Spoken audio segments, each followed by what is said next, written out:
하나님 말씀 보시겠습니다. 하나님 말씀은 출애굽기 15장 22절부터 27절까지의 말씀입니다. 모세가 홍해에서 이스라엘을 인도하매 그들이 나와서 수르 광야로 들어가서 거기서 사흘 길을 걸었으나 물을 얻지 못하고 마라에 이르렀더니 그곳 물이 써서 마시지 못하겠으므로 그 이름을 마라라 하였더라. 백성이 모세에게 원망하여 이르되 우리가 무엇을 마실까 하매 모세가 여호와께 부르짖었더니 여호와께서 그에게 한 나무를 가르치시니 그가 물에 던지니 물이 달게 되었더라. 거기서 여호와께서 그들을 위하여 법도와 율례를 정하시고 그들을 시험하실세.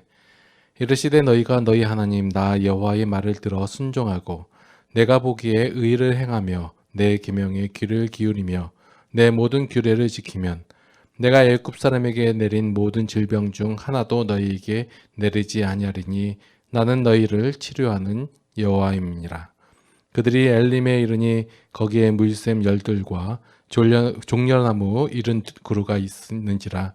거기서 그들이 그 물 곁에 장막을 치니라. 아멘. 흔히들 신앙은 소통하는 것이다 라고 얘기하는 경우가 있습니다. 왜 하나님과 소통을 해야 할까요?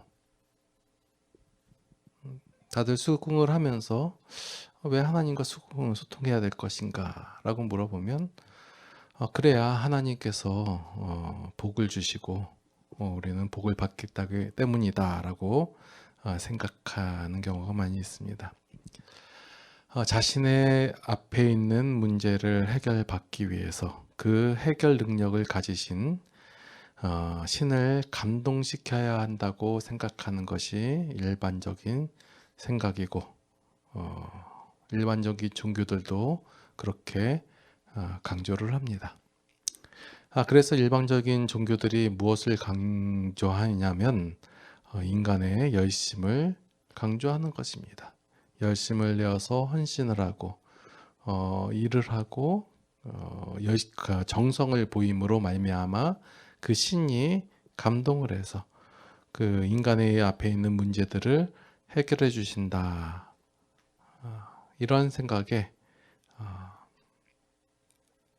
그 신에 대한 어떤 속성이나 어떤 알문 필요 없이 그 인간의 열심만이 강조되는 경우가 허다합니다. 기독교는 일반적인 종교와 다른 종교예요.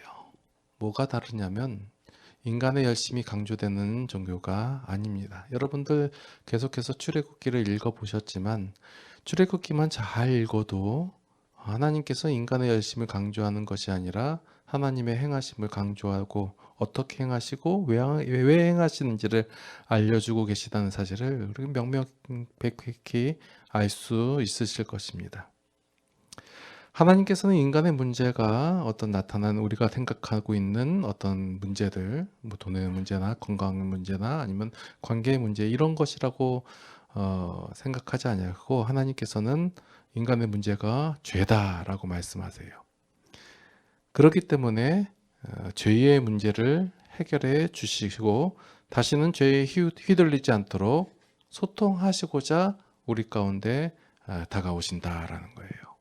하나님께서 우리와 소통하시는 가장 큰 이유는 우리가 알고 있는 것이 잘못되었고 우리가 생각하고 우리가 추구하는 것이 잘못되었기 때문에 그것을 바로 알게 하시고자 우리에게 다가오신다라는 거예요.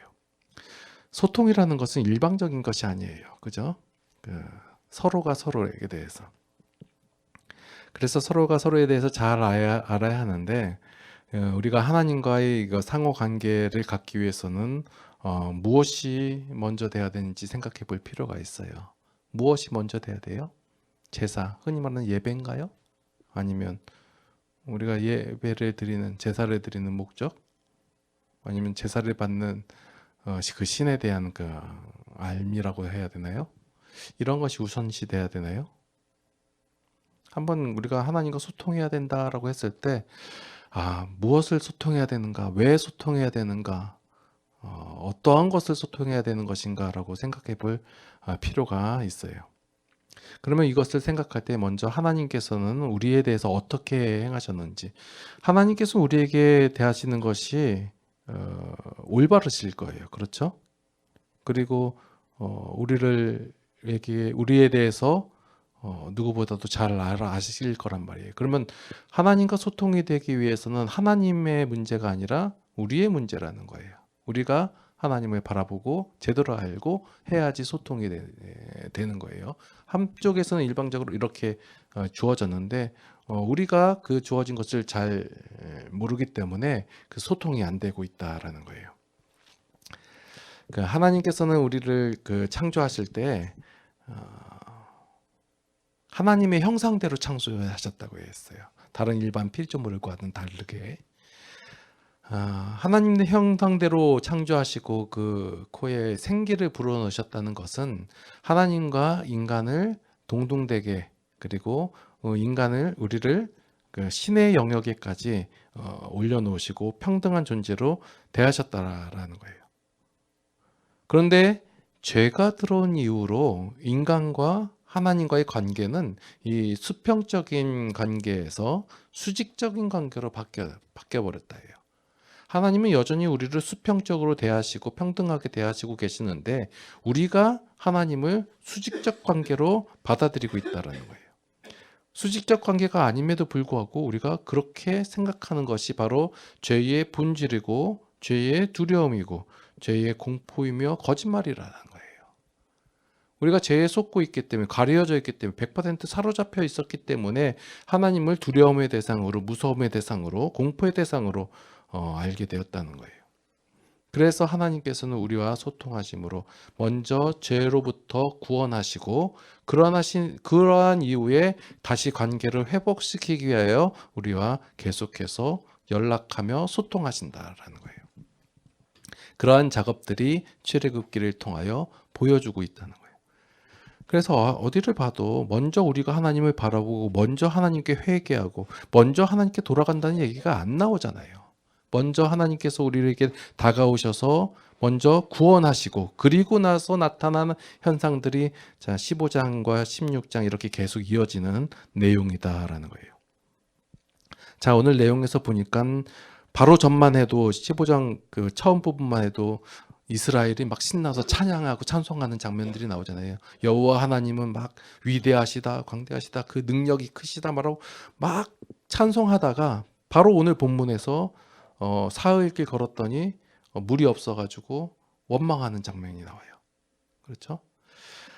자, 사람을 절망하게 만드는 방법은 계속해서 힘든가 어려움을 주어지면 버틴단 말이에요. 그 버티는 사람을 확 쓰러지게, 넘어지게, 무너뜨리게 하는 방법은 뭐냐면 희망을 줬다가 뺏는 거예요.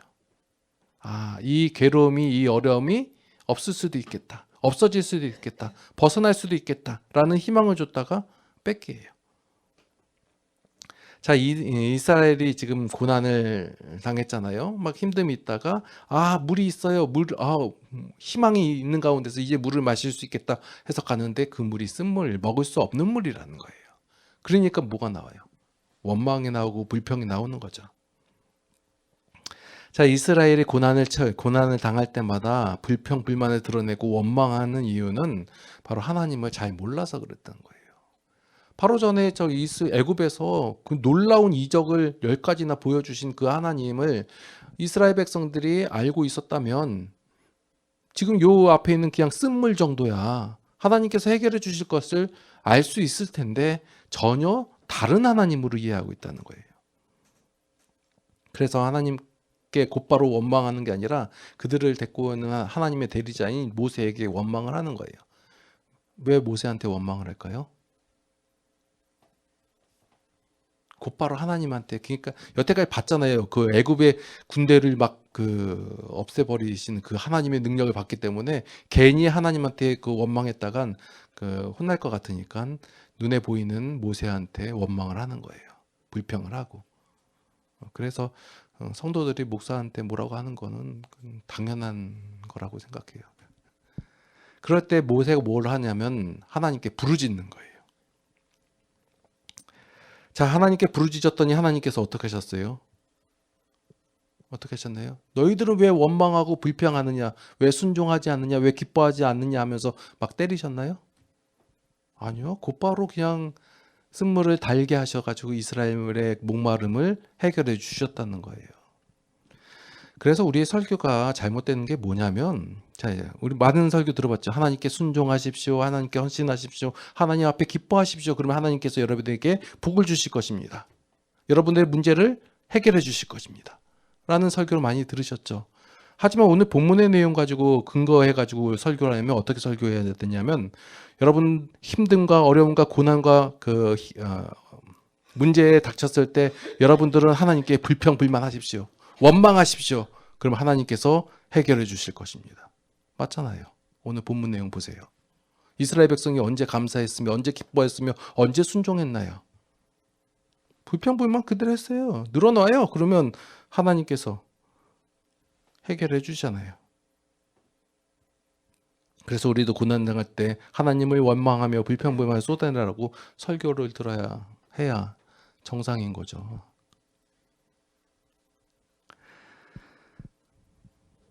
뭐 그런가요? 예, 맞는 것 같아요. 그러니까 여기 이 말씀을 보면서 우리 입장에서 우리 생각에서만 바라보고 하나님을 생각하고 얘기하는 것이 아니라 하나님이 과연 어떻게 우리를 대하시며 우리 어떤 마음으로 우리를 향하고 계시는지를 발견하는 것이 더 중요하다예요. 우리 생각에는 내가 불평불만하고 원망하고 그걸 하나님께 그러면 하나님께서 나를 혼내실 것이다 라고 생각하는 것이 우리가 갖고 있는 하나님에 대한 생각이에요. 일반적인 생각. 그런데 하나님은 그렇지 않다라는 것을 성경 곳곳에서 보여주고 계시기 때문에 이것을 바라보고 읽고 생각함으로 하나님이란 어떤 분인가를 발견해 나가시라는 거예요. 자, 그래서 우리의 신앙의 첫 번째 단계가 뭐냐면 부르짖음이에요.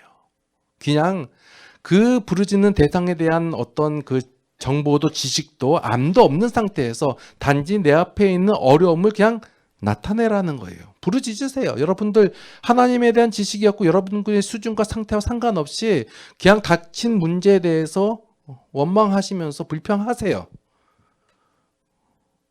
자신의 문제 때문에 힘들고 어려워서 도움을 구하는 그 부르짖음을 보이라는 거예요. 그냥 누가 되었든지 간에 내 앞에 있는 문제만 해결해 주면 그가 나의 구원자이고 나의 신이 된다예요. 그렇게 해도 괜찮다예요. 이게 신앙의 첫 번째 단계예요. 여러분들 하나님에 대한 지식이 없는 상태에도 그냥 하나님한테 여러분의 문제를 내어놓고 있는 그 상태 그대로 부르짖으세요. 오늘 본문에서도 이스라엘 백성들은 물이 없음을 원망을 하고 그리고 모세는 하나님께 부르짖는 거예요. 눈앞에 닥친 엄청난 어려움으로 인해서 하나님께 부르짖을 때 하나님께서는 그 부르짖음을 외면하지 않으시고 응답하신다. 먼저 하나님께서 행하시는 것이 응답이에요. 그리고 나서 하나님께서 무엇을 하시냐면 오늘 본문 25절에 보니까 여호와께서 그들을 위하여라고 돼 있어요. 그들을 위하여 법도와 율례를 정하시고 우리가 하나님의 법도와 율례를 따르는 것이 하나님을 위한 줄 알았는데 하나님께서는 이스라엘 백성을 위하여 우리를 위하여 법도와 율례를 정하신다라는 거예요. 정하셨다라는 거예요. 우리에게 법도와 율례를 주신 것이 그것을 행하면 하나님께서 기뻐하시고 하나님께서 영광이 되는 줄 알고 있었는데 그렇지 않고 우리를 위하여 하나님께서 법도와 율례를 주셨다라는 거예요. 그리고 나서 그들을 시험하실세라고 돼 있어요. 자, 우리가 시험에 대해서 많이 어릴 때부터 고통을 당했기 때문에 이 시험하면 굉장히 어렵게 생각하거든요. 여러분 시험하면 어때요? 힘들고 그렇죠. 이 시험이라는 것은 그냥 테스트 해가지고 너 그 합격 불합격 이 시험의 의미가 아니라 너 시험을 잘 봤으니까 상 주고 시험을 못 봤으니까 너 벌 받아 이런 의미로서의 시험이 아니라 교육적 의미의 시험이에요. 내가 너를 가르칠 거다. 그리고 가르친 내용을 네가 얼마나 잘 습득했는지 잘 이해했는지 그걸 점검할 거다. 점검의 의미로서의 시험이지 그러면 점검해서 못했어요. 어때요? 그러면 못했으면 더 열심히 가르치고 알려줘서 결국에는 그것을 내가 습득하도록 만들겠다. 이게 시험하실 때예요. 하나님께서. 하나님께서 우리 성도들을 시험하신다는 거예요. 어떻게 시험하신다는 거예요? 하나님께서 주신 우리를 위하여 주신 율례와 법들을 잘 지키게 되는지를 점검한다라는 거예요. 그게 우리를 위한 것이니까. 그게 이 시험하다의 의미가 왜 우리를 위한 것인지를 알 수 있는 내용이 그 뒤에 26절의 말씀을 보니까 나는 너희를 치료하는 여호와임이라 라고 선언하시는 거예요. 이스라엘 백성들은 지금 그들을 구원하신 하나님을 단지 애굽에서 10가지 이적을 베푸신 정도의 하나님, 홍해에서 물을 가르시고 다시 가두게 해가지고 애굽 군대를 물리치신 하나님, 요 정도로만 이해하고 있었단 말이에요. 그냥 당시에 그 신관을 보면 그 지역적인 신이에요. 뭐 물의 신, 바다의 신, 하늘의 신, 뭐 태양의 신, 개구리 신, 뭐 이렇게 그 지역에 그 하나의 영향력을 갖고 있는 그 신으로 이해를 하고 이스라엘 백성들이 이해를 하고 있었지. 하나님을 모든 만물의 하나님, 창조주 하나님, 구원의 하나님으로 인식하지 못했기 때문에 하나님 앞에 몰랐기 때문에 그 하나님을 원망하고 불평했다라는 거예요. 그래서 하나님에 대해서 알려주고 가르쳐주고 하는 게 율례와 법도를 정하신 거예요. 그것을 알게 함으로 말미암아 어떻게 되는 거예요? 결국 우리가 하나님을 바로 알게 돼서 하나님과 소통할 수 있는 자 되었다는 거예요.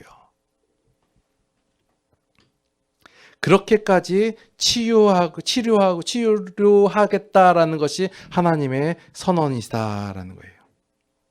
그러니까 성도가 아직 왜 이스라엘 백성들이 지금 원망하고 불평하고 있는 것은 너희가 아직 치료가 덜 됐기 때문에 그렇다 해요. 문제가 있다라는 거예요. 그 문제를 해결해 주겠다라는 거예요. 너희가 바라보고 있는 문제는 물이 쓰다 해요. 물이 씀으로 말미암아 이게 달게 되는 것이 문제가 해결된 줄 알았는데 그렇지 않고 너희의 근본적인 문제는 불평과 원망을 하고 있다라는 거예요. 그러니까 뭐 어떻게 하겠다는 거예요? 하나님께서 너희를 치료하겠다 해요. 성도가 아직도 원망하고 불평하고 있다면 그것은 그 안에 있는 문제가 크므로 어려움으로 나타나는 것이 아니라 성도가 하나님을 모르기 때문에 그런 증상들이 나타난다. 그러니 하나님께서 치료해 주겠다라고 선언하고 계시다는 거예요. 법도와 율례는 우리로 억압하고 힘들게 만들려고 하나님께서 우리에게 주신 것이 아니다예요. 우리는 그 앞으로 나오는 이제 하나님의 법도와 율례 있잖아요. 이것을 볼 때마다 하나님께서 우리를 억압하시는구나, 우리를 힘들게 하는구나, 이거 못 지키면 우리를 혼내시려고 하는구나 라고 생각한다는 거예요. 이것이 죄인의 생각들이에요. 그렇지 않다라고 해서 끊임없이 보여주시고 알려주신다라는 거예요. 하나님을 배우지 않고 모르는 상태에서 이 법도와 율례를 바라보면 그것을 지키려고 한다면 우리의 신앙은 힘들고 그것이 어렵고 짐이 된다라는 거예요. 그래서 하나님을 알아가야 된다는 거예요. 하나님과 알아서 제대로 된 소통이 되어야 그 하나님과 함께 행복하고 즐거운 삶을, 신앙의 삶을 누릴 수 있다라는 거예요. 자, 오늘 본문 내용만 보더라도 우리가 어떻게 하나님에 대해서 알아가야 되는지, 우리는 먼저 우리의 문제를 해결받기 위해서 내가 생각하고 있는, 내가 당하고 있는 이 고난을 해결받기 위해서 하나님을 찾지만 하나님께서는 그러한 문제들이 나타난 원인을 아시기 때문에, 그 이유를 아시기 때문에 급한 거 먼저 해결해 주시고, 그리고 나서 너희가 당하는 고난, 고통, 문제, 그거보다 더 중요한 것은 너희의 죄로 인한 하나님과의 단절이다. 그러니까 내가 너희와 소통해야 된다. 이래서 이것을 말씀하고 계시다라는 거예요. 예, 여러분들이 당하고 있는 고난, 문제들, 힘든 거 맞습니다. 하나님께서도 그 사실을 알고 계세요. 그래서 여러분들 고상한 하나님과 나와 고상한 대화를 해야지, 소통해야지 하는 게 아니라 먼저는 부르짖으세요. 힘들잖아요. 어렵잖아요. 닥친 문제에 대해서 간절하게 하나님께 말씀하세요. 그럼 하나님께서 여러분들의 문제를, 여러분들의 고난을, 여러분들의 힘듦을 해결해 주실 거예요. 그러고 나서 그거 나 이제 안 힘드니까, 나는 괜찮아졌으니까, 편안하니까 됐다가 아니라 그때부터 하나님의 율례와 법도를 알아가세요. 그러면 하나님을 기뻐하실 거예요. 여러분이 하나님을. 기도하시겠습니다. 하나님, 우리는 우리의 생각대로, 우리의 아는 대로만 하나님을 섬깁니다. 그래서 하나님을 오해할 때가 많이 있습니다. 이러한 저희들을 불쌍히 여겨 주시옵소서. 하나님을 조금씩 알아가서 그 하나님을 우리의 삶 속에서 기뻐하게 하여 주시옵소서. 우리는 미련합니다. 우리는 아직 모릅니다. 그러니 하나님, 저희들을 가르치시사 알게 하시고 그 하나님으로 인하여 기쁨의 삶을 누릴 수 있도록 인도하여 주시옵소서. 이제는 우리 주 예수 그리스도의 무한하신 은혜와 하나님 아버지의 극진하신 사랑하심과 성령님의 감화, 감동, 교통, 인도, 보호, 역사하심이 이제 하나님을 알아가서 그 하나님께서 주시는 기쁨의 삶을 누리기를 원하는 모든 성도들 머리 위에 이제로부터 영원토록 함께 하시옵기를 간절히 축원하옵나이다. 아멘.